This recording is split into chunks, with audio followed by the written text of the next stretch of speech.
I'm with Matthew Gardner of Gardner Economics in Seattle, Washington, a longtime friend and a counselor here to most of the home builders, a number of the municipal authorities.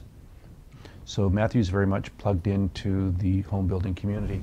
So first question I've got for you, Matthew, is in your career advising home builders and those that are conduits for home builders, what's the most glaring example that you have seen of bad research or not even research or inappropriate research being done? I think it's the fact of no research being done. Construction of anything, whether it be an office building, an apartment building, a single family home, don't make it emotional. Obviously it's important to understand the market in all respects. A lot of people haven't been doing it. It's now increasingly important. The reason being is that as much as the debt and equity sources are out there, they're asking a lot more pertinent questions now than certainly we saw through 2000 through 2006. Mm-hmm. As you are seeing your clients and sometimes even shepherding them, counseling them into getting the research done, in order to be successful, how early should they get that research done, and then how often, if at all, should that be freshened? Then I think it's something you need to really look at the marketplace, see if it justifies itself, even if it's at a 10,000 foot level. At least gauge the market.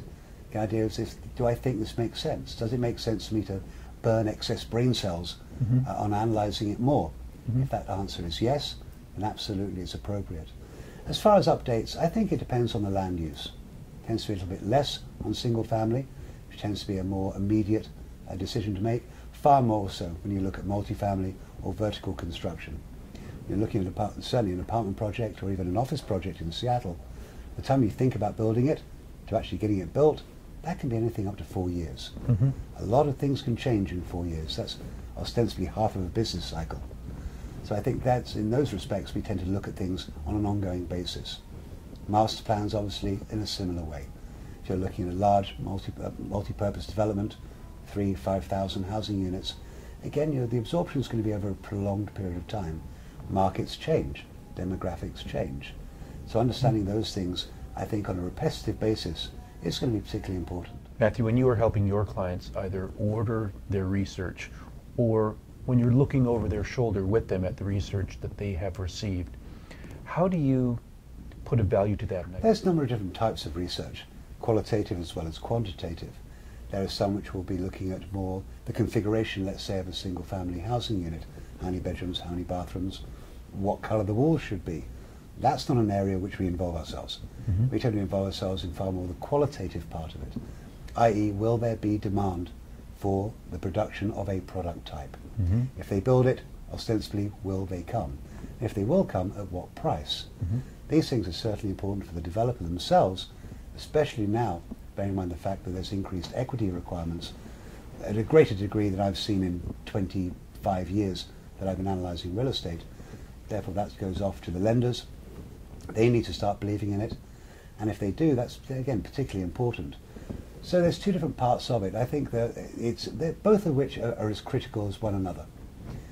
The part that we tend to work on is that if you build it, will somebody be there to buy it, and what that demand will be. And there's all kinds of components that are built in within that analysis. Is it important? Obviously, I believe that it is. And as far as the equity is concerned, and it's certainly the debt, these are reports which we used to do, which for the better part were just a checkbox. Did you have your market study done? Yes, you did. That's great. Now they're actually being read, and that's a bit different. It's interesting you say that. We regrettably have had the occasion where some of our research clients have done the research in order to say, yes, we did the research. They literally check the box, never look at it. Happy to make the check out payable to us, but all they do is to say to their masters, wherever they are, yes, we did the research. Absolutely. And they continue to make bad decisions because they didn't even pay attention to the research. It's triply frustrating, obviously, for us. Tell us one more thing, Matthew, if you don't mind. What's your Starbucks order? A quadruple grande latte. Whoa, that's a lot of coffee. Matthew, I need to wake up. Thank you. It's great to see you. Always a pleasure. Thank you, Matthew.